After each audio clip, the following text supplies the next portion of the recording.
I remember a phase at my job when I was staying late almost every single day. It wasn't because I was the best in the team, it was just that there was always something to finish. If there was work, I did it. If the deadline was close, I stayed. When I finished my own tasks, I picked up random extra things no one really owned from the outside. I probably looked like one of those hard-working people. I showed up on time, left later than most, sat in meetings, sent reports, and tried my best not to be the name the boss called out in a bad way. But slowly, a strange feeling started to show up. Even though I was trying that hard, I still felt like I was falling behind everyone around me. Some days I'd be sitting at my desk, and I'd overhear people in the office talking. Someone was being considered for a new position. Someone else just got assigned a big project. Another person's name got mentioned and praised in the team meeting, and me. I was still sitting in front of the same old screen, with the same files, the same tasks, and the same paycheck over time. Every time I opened my laptop to start working, it wasn't just the task list in my head anymore. There was also this one question that kept bothering me. Is this really as far as I'm going to go? Did I do something wrong? Or am I just not good enough? That feeling wasn't loud. It didn't knock me down in one hit. It just slowly wore me out from the inside. I still went to work. I still got things done. But in the background, there was always this small voice. You're already falling behind everyone else. Tonight's podcast starts exactly from that phase of my life, just a regular employee, showing up to work, doing my job, trying as hard as I knew how, but constantly feeling like I was going nowhere. If you've ever felt like me, you take your work seriously. You're not lazy, but you still feel like you're being left behind at your workplace, then I'm inviting you to walk through this episode with me.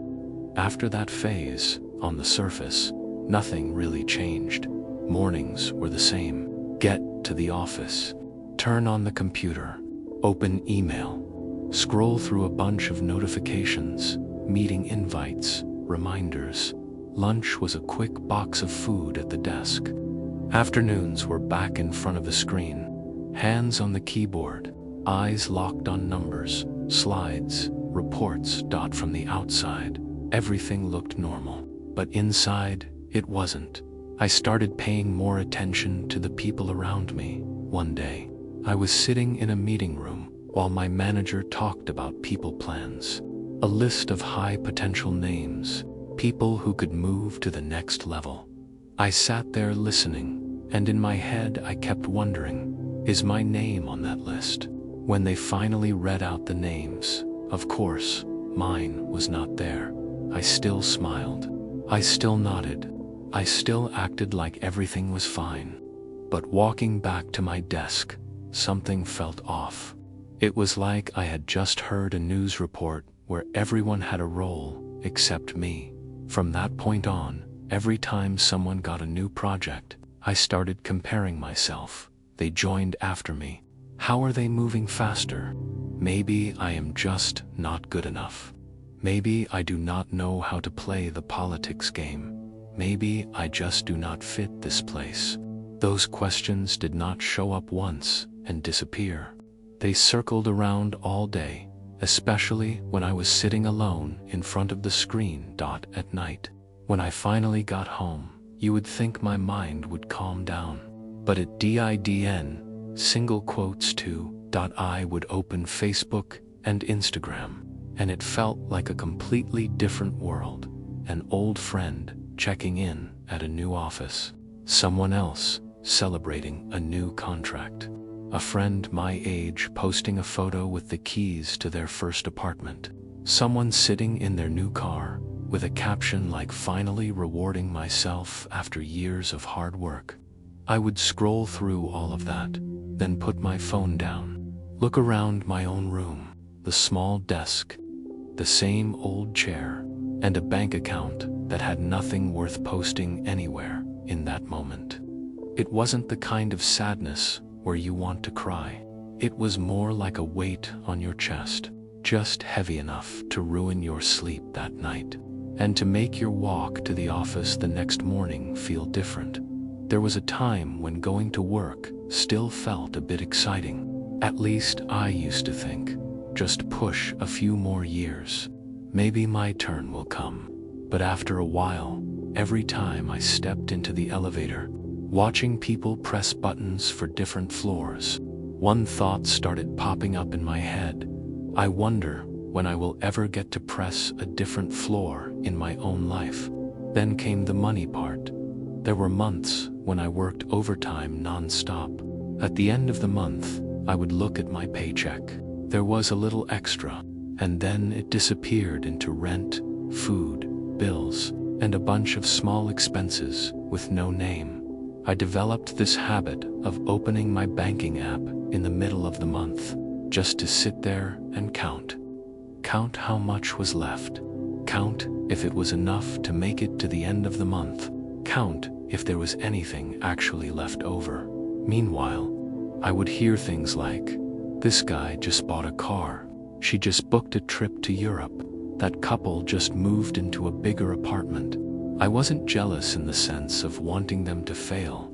I just kept asking myself, I am trying to. So why has my life not reached that chapter yet?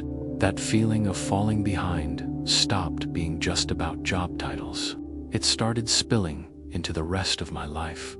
Fewer coffee catch-ups where I felt like I had anything exciting to share. Fewer moments where I could honestly say things are going great. And more half-hearted answers like, same old. Just work and home. At some point, I realized something. That same old answer was just a polite way to hide a truth. I wasn't very proud of this chapter of my life. The worst part is, this feeling did not explode into one big event that forced me to change. It came as a series of similar days, showing up to work with an average mood, getting through tasks I had done 100 times before, going home with a bit of fatigue and a bit of emptiness. And in my head, the same question looping, was I really born just to spin in this same orbit forever? Some nights, I try to comfort myself. At least I still have a job. At least I am not unemployed. But at least gets old really fast. I did not want my whole life to be summarized in those two words. I was still getting my work done, still laughing with coworkers, still showing up at office birthdays and team dinners.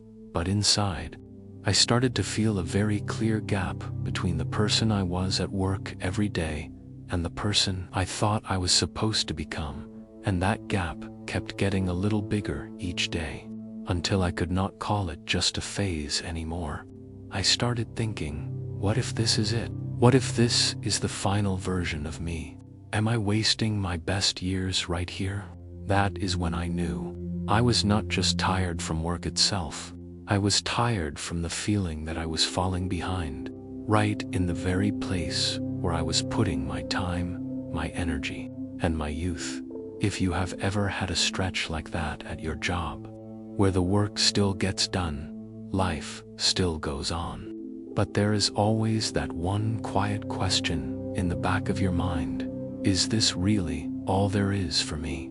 Then you probably understand this part of my story very well. There was one day I remember really clearly. Nothing special happened at work. Same meetings, same tasks, same familiar small talk. But that afternoon, while I was standing in front of the elevator, I saw my own face reflected in the metal doors.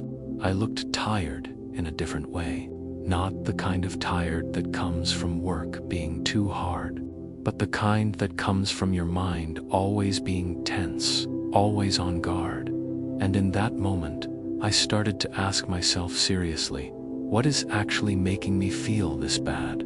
It wasn't the salary. It wasn't my coworkers. It wasn't the company. It was a few things. I hadn't been willing to look at directly. 1. I was comparing myself way too much without even noticing. I used to think comparison only happened when I opened Facebook or Instagram. Turns out that wasn't true. It started right there in the office. When someone else got a big project, I asked myself, why not me? When someone got invited into an important meeting, I thought they must be better than me. When someone got a raise, I wondered, what am I not doing? No one was making me feel less than. I was the one putting myself in a lower position, looking up at other people, and then hurting myself with that angle. No one teaches you this stuff. It just happens quietly when you stay in a competitive environment for too long, and you do not even realize you are wearing comparison glasses all the time too. I was blind to my own progress. This was the most dangerous part. When you work every day, you mostly look forward. New deadlines, new KPIs, new targets, but all the things you have already done, the skills you have picked up, the problems you have solved, the days you dragged yourself out of bed and showed up anyway. You do not count those as achievements. In your head, there is only one sentence left: not enough. I am still not there yet. Slowly, you stop seeing your own value, not because you are actually failing, but because you never give yourself a chance to see that you have been making progress at all. 3. I was expecting too much from a version of me that didn't exist yet when I was younger. I honestly believed that if I just worked hard enough, everything would show up on time. Opportunities, money, promotions. Real life is different. You can work yourself to the bone. But if you keep expecting that by this age I must already be at that level, you are basically tightening a collar around your own neck. No one else is doing that to you. You are the one building this perfect timeline in your head, and then punishing yourself for not matching it. That feeling is not exactly failure. It is more like broken expectations. 4. I was trapped in the idea that if they're ahead, I must be behind. The truth is, in any company, everyone starts from a different place. Some people have strong networks. Some have great mentors.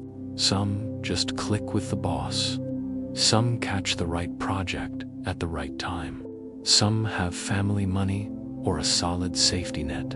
Some do not have to worry about rent and bills the way you do. But when I was stuck in that falling behind mindset, I threw all of that out the window. I put everyone into one category. Everyone else is making it, and I am not. Thinking like that makes you 10 times more tired, not because you are actually weaker, but because you are playing a rigged game and still pretending it is a fair one. 5. Finally, I realized I was exhausted from pretending. Not just from working. Being tired from work is normal, but being tired because you are always comparing. Tired because you always see yourself as less. Tired because you are constantly blaming yourself. Those 3 types of tired add up, and they wear you down faster than any deadline ever could. That is when I understood. The real problem wasn't the job, wasn't the environment, wasn't other people. It was the way I looked at myself, and the way I looked at everyone else. Once I saw that, it felt like I was standing at a crossroads. I knew I had to change something, because if I didn't, my life was just going to repeat like this over and over. And in the next part, I will talk about the phase where I finally started to slow down, look at things differently, and change how I live before that quiet kind of burnout swallowed me completely. At some point, I realized something simple. If I kept looking at everything through the same old lens, then even if I changed companies, changed offices, changed managers, that feeling of falling behind would just follow me. So instead of trying to flip my whole life upside down in one move, I started changing small things first. Small, but in the right places. Not that tomorrow I will become the best version of myself kind of change. More like tomorrow, at the very least, I am not going to drag myself down the same way I did today. 1. I separated what I can control from what I can't back then. I didn't call it stoic or anything fancy. It was just one quiet evening where I sat down and made a simple list. Whether the company grows or not, I do not control that. Who the boss likes, I do not control that. Who gets picked for the good projects, I do not control that. Office, politics, connections, luck, definitely not in my hands, but how I do my work, that is on me. Whether I keep learning or not, that is on me. Whether they first compare myself to others all the time, still my choice. Whether I take care of my health and my mind, that is my job too. It sounds basic, but in that moment, it felt like someone pulled me out of a noisy crowd, pointed at each thing and asked, "Can you actually control this? No. Then why are you carrying it on your shoulders all day?" Later on, when I read about Stoicism, I realized they have been saying this for thousands of years. What is in your hands and what is not? But right then, I only needed one sentence. If you are already tired, stop wasting your energy on things you cannot move an inch. 2. I stopped beating myself up with other people's timelines before that. I had this terrible habit. I would take my age and compare it to everyone else's achievements. At my age, he is already a team lead. At my age, she already has a house. At my age, they already have a stable family. If you look at life like that, of course you are going to feel like you lost. One day, I tried doing the opposite. I wrote out my own timeline. Not the kind of timeline that says by 28 I must have this, but where I actually started from. What I have gone through in the past years. The rough patches I survived that nobody knows about. How many years I have managed to stand on my own feet. Reading it back, I realized something. No, it wasn't impressive, but it also wasn't. I have done nothing with my life. I started dropping one sentence from my head. At this age, I should already have, and I replaced it with, given where I started, the fact that I am still standing today is already a form of progress. Not to lull myself to sleep, but to stop doing those pointless comparisons between my actual journey and someone else's highlight reel. 3. I redefined what moving up means for a long time. Moving up in my head was very simple. A higher title, more money, a nicer office. Those things still matter. No one is pretending money doesn't count. But if that is all there is, then every workday becomes a race with no finish line. So I started adding a few more questions. Am I actually sleeping enough? Can I still genuinely laugh with my coworkers, or am I just smiling to get through the day? Do I hate myself every time I open my banking app? Do I have any free time to learn something that is good for me, not just useful for someone else's KPI? That is when I realized something small but valuable. Moving up isn't just about climbing to a higher box on the org chart. It is also about living in a way that doesn't crush you from the inside. From there, I stopped looking down on the changes that looked too small. Saying no to pointless overtime. Setting a cutoff time where I do not check emails anymore. Letting myself take a night off without feeling guilty about it. Those changes did not magically give me a promotion, but they gave me back something I had lost for a long time. A clearer head. 4. I started talking to myself in a different way before. Every time I saw someone doing better than me, the automatic line in my head was, "See, you are not as good as them." Then I started changing the script. For example, when someone got promoted, instead of gritting my teeth and thinking, when is it ever going to be my turn? I switched to, Okay, that is the path they took. On your path, what is the next small step? It stopped being a question that judged me and became a question that guided me. Without meaning to, I stumbled into a very Stoic idea. They do not ask, when will I be like them? They ask, what can I do tonight, even if it is small, that is right for my role and my life? Just by changing that inner voice, suddenly other people's success wasn't a slap in the face anymore. It was just their success, and I still had my own work to do. 5. I accepted a harsh truth. Life isn't fair, and I still have to move anyway. At one point, I sat down and looked at everything. Who had advantages? Who took shortcuts? Who got lucky?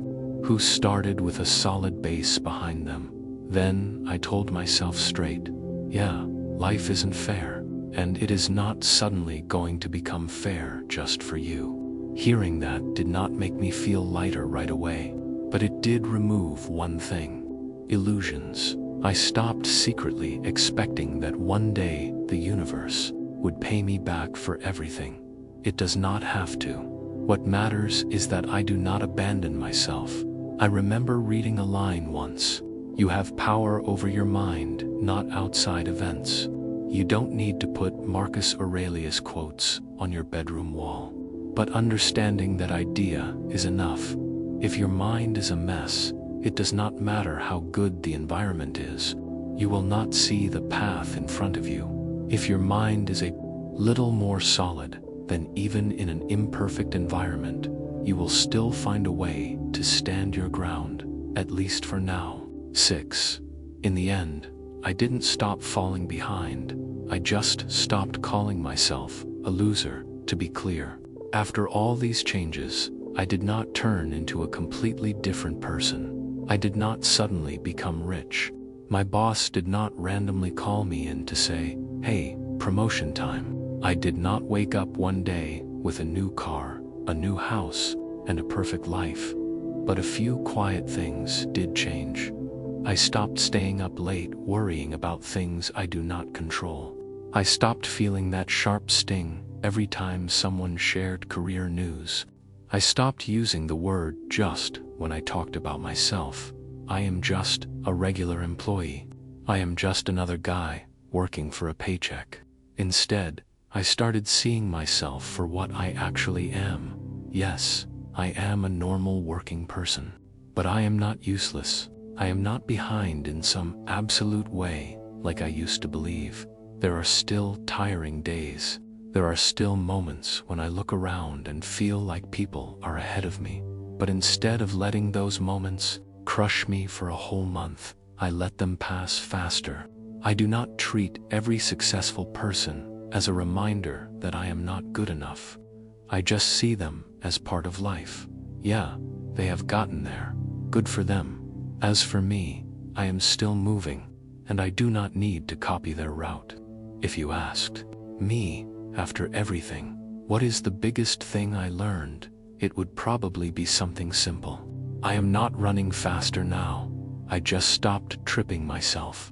And honestly, for someone who is out here trying to earn a living and keep life together, stopping yourself from self-sabotage is already a pretty big step forward. This was episode 2 of the Quiet Healing series. If this episode felt a little too familiar, consider subscribing so you will not miss the next one when it comes out, and we can keep walking through this series together.